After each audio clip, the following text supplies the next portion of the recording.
Bienvenue, Sylvie Dubreuil au microphone. Depuis 1985, plusieurs commissions scolaires du Québec mènent des recherches sur l'utilisation du programme de philosophie pour enfants pour l'enseignement de toutes les matières enseignées à l'école. Ce programme offre un modèle pédagogique, la communauté de recherche, qui semble dépasser largement le cadre disciplinaire particulier de la philosophie.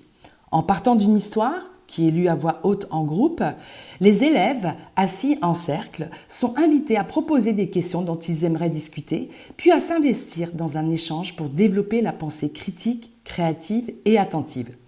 Aujourd'hui, j'échange avec Geneviève Turcotte, enseignante auprès d'élèves de 10 ans à l'école Jean Lemans à Candiac. Elle est engagée et porte attention à créer une différence positive auprès des enfants. Bonne écoute! Bonjour Geneviève. Bonjour.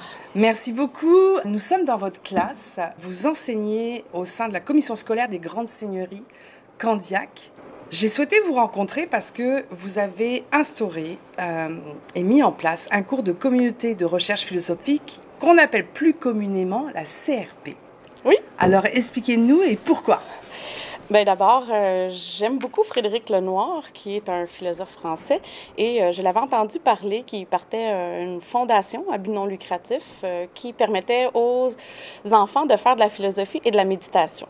Moi, je faisais déjà de la méditation dans ma classe depuis 5-6 ans et j'ai eu envie de faire partie de ce projet-là. Donc, j'ai appliqué, j'ai envoyé mon CV, une lettre de présentation et j'ai été acceptée. Donc, j'étais de la première cohorte en janvier 2017. J'ai fait la formation. Je n'aimais pas tellement la philo à l'époque parce que j'avais pas eu un bon souvenir là, au cégep, là, entre le secondaire et l'université. On avait eu des cours de philo. C'était pas très intéressant. Et j'ai eu vraiment un coup de cœur pendant la formation. Dans le fond, on ne parle pas des philosophes, mais on philosophe ensemble. Alors, j'ai commencé à en faire dans ma classe là, en janvier 2017 avec mes élèves et j'ai eu un coup de cœur. Puis maintenant, j'en fais une fois par semaine. Donc, on lit un texte, on trouve des questions ensemble qui nous intéressent sur la vie et après, on en discute. Puis, ce que j'apprécie surtout, c'est d'enseigner aux enfants des habiletés de pensée. Par exemple, c'est assez facile de leur montrer à donner des exemples. On ajoute après donner des contre-exemples.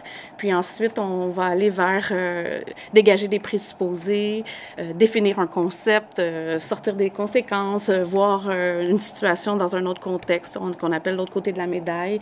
On rebondit sur une idée, donc on pourrait aussi vouloir faire un résumé de ce qu'on a entendu jusqu'à maintenant. Les élèves aiment utiliser du vocabulaire riche pour s'exprimer. Aussitôt qu'on leur apprend un nouveau terme, ils l'utilisent dans les CRP. Alors justement, vous avez choisi d'effectuer le cursus de SEV Formation Canada, puisque vous avez évoqué Frédéric Lenoir, oui. Qui a fondé SEV. Oui, avec Martine Roussel-Adam. Exactement, oui. Donc ça a démarré en France, dans plusieurs pays d'Europe.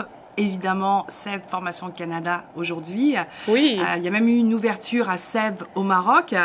En plus de l'enseignement que vous donnez à vos élèves, vous-même, vous avez repris un cursus universitaire. Oui, bien, j'ai commencé à enseigner à SEV cette année. J'enseigne le volet pratique de l'attention. J'adore ça. Je n'étais pas habituée d'enseigner à des adultes. C'était très confortable d'enseigner à des enfants de 10-11 ans.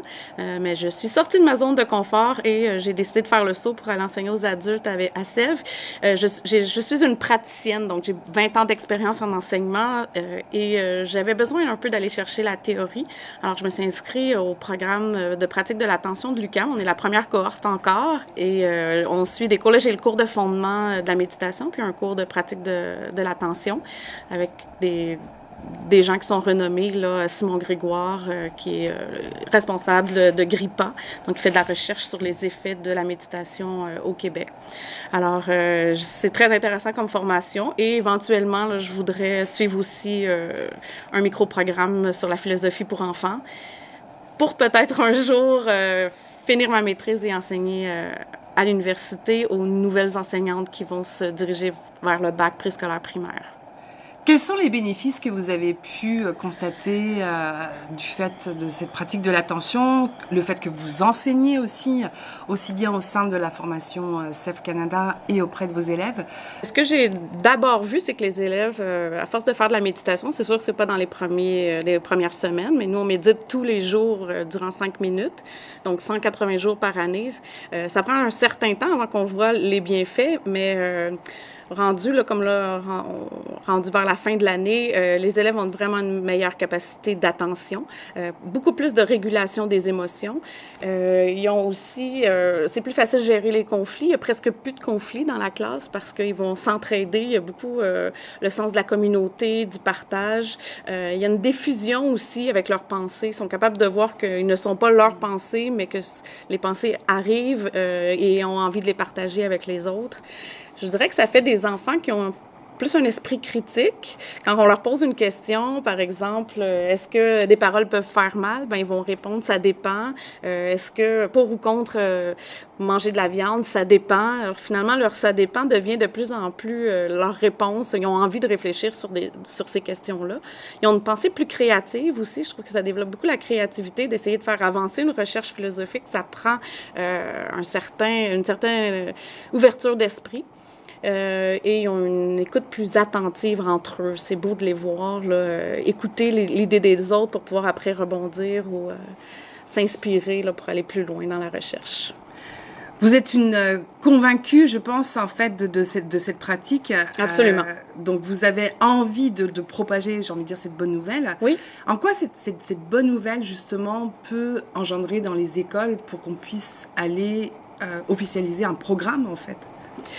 Je dirais que pour l'instant, au Québec, c'est pas quelque chose qui est fait. Là. Il y a beaucoup de bureaucratie pour introduire dans le programme un nouveau concept, mais je pense que de plus en plus, les gens sont prêts. On enseignait beaucoup des connaissances avant, dans l'ère industrielle, donc c'est ça qu'on avait besoin, des gens qui avaient des connaissances communes.